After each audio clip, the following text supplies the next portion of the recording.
Wanted to share a couple of personal stories, I guess, about moving and about the difficulty that is involved in that.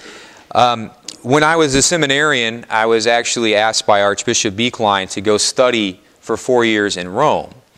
And the first 2 years of that, you go to Rome. If you go there, you don't come back home. Trying to get immersed in the culture and all those other things. And being the oldest of 11 children, that was a really a difficult time for me. And the other thing that I guess that was really hard about it was that I knew I was leaving, and my family knew I was leaving for about 2 years. Archbishop had come over to our house and for dinner and kind of explained it to the family and everything. But it was the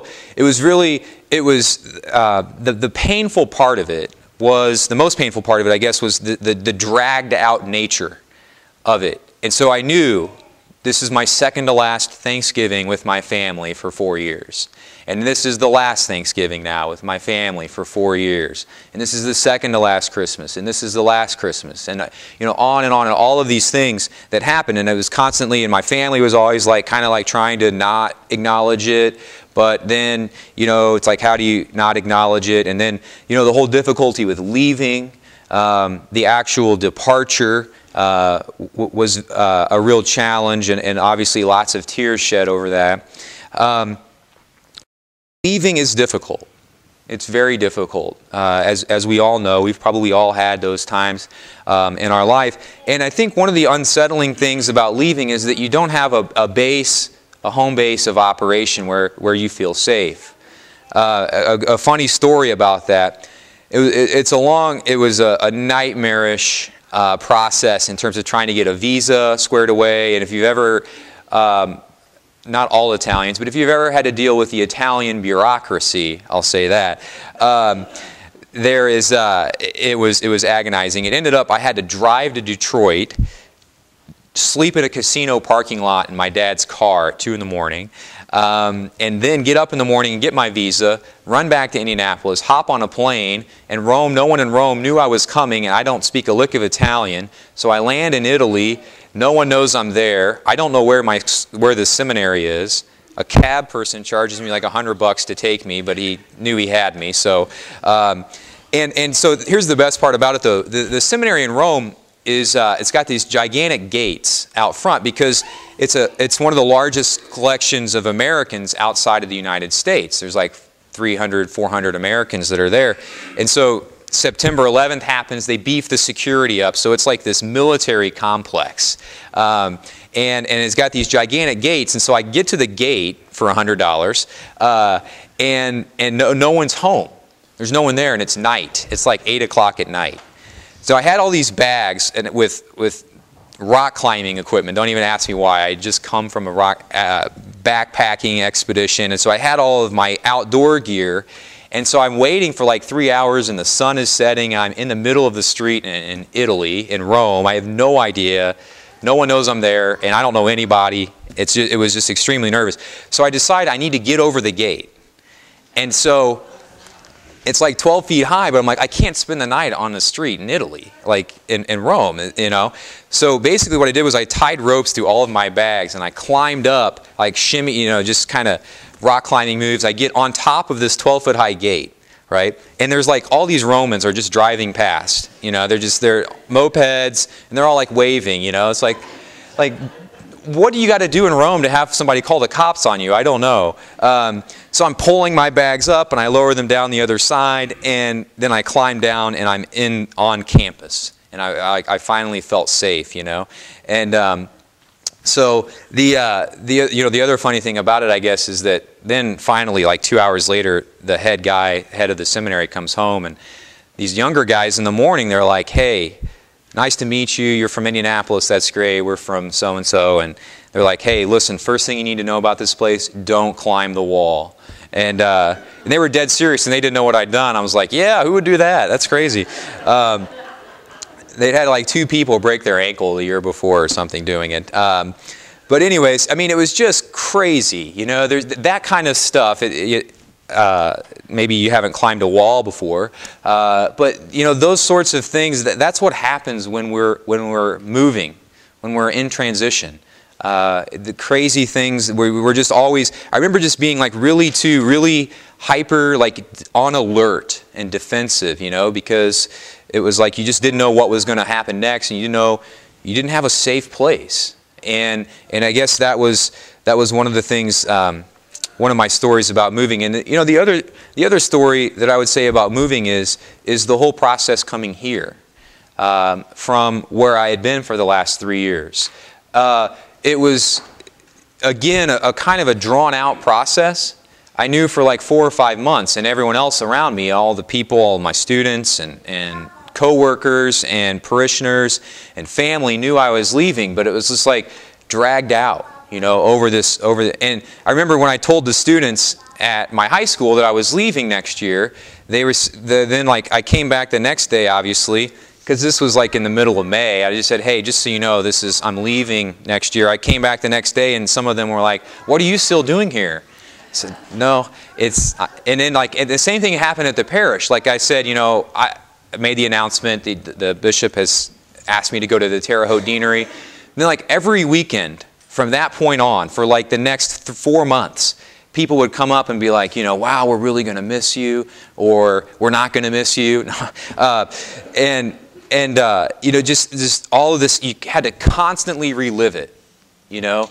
Well, I'm not leaving yet, but thank you very much. It's been great being here. You know, all of these things. It was just like this constant thing that happened. And it's tough. It's tough. When you're in transition, when you're leaving a place, it's tough. And that's what we see in the first reading too with the Israelites. The Israelites are on a journey.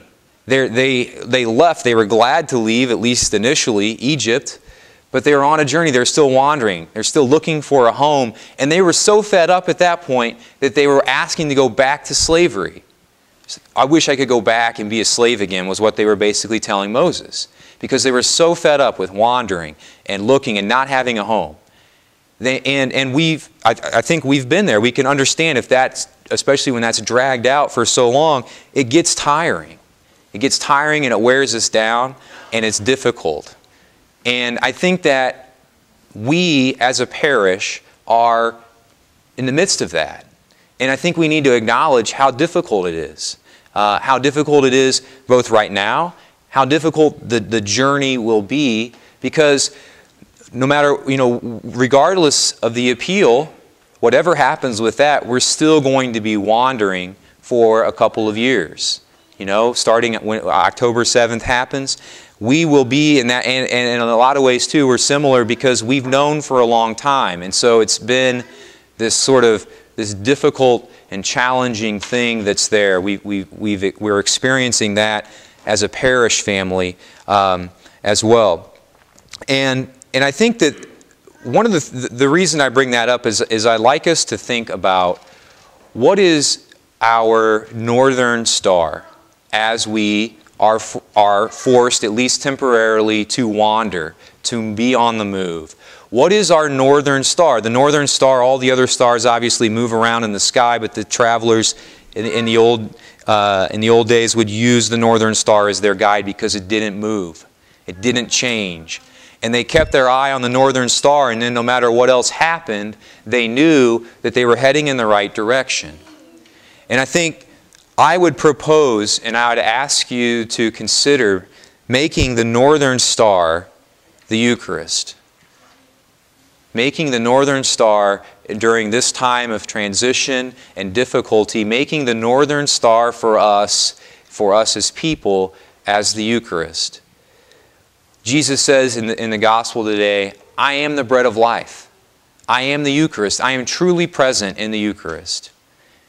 I'm truly present on this altar. When you present bread and wine, God turns that into me, into Jesus, into the Eucharist, into His real presence, and He truly dwells here.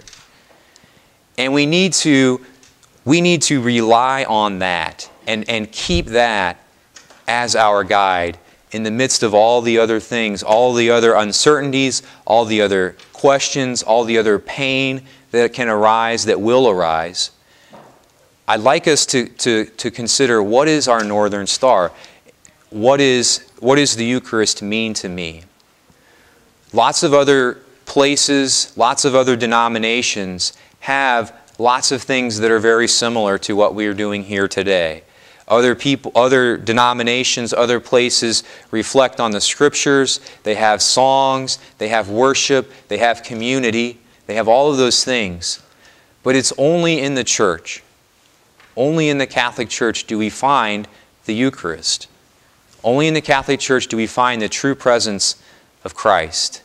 And my prayer, very honestly, from the moment I found out I was coming here, is to help people make sure that the Eucharist is the center in the midst of all of the swirling, whatever I'm getting into. I don't even know yet. That was my prayer. Help me help them have the Eucharist be at the center no matter what the journey involves, no matter how difficult it is, no matter how unsettling it is. Will the Eucharist be our northern star?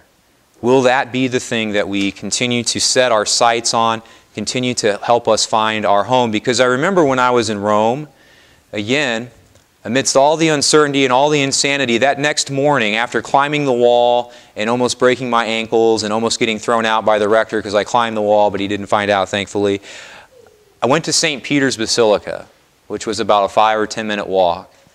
And there, in the midst of this insane place I'd never been, in a language I didn't even know, was Mass. And I went to Mass and the Eucharist, and I felt at home, even in the midst of all the other craziness that was going on. I knew I was going to be okay after going to that Mass.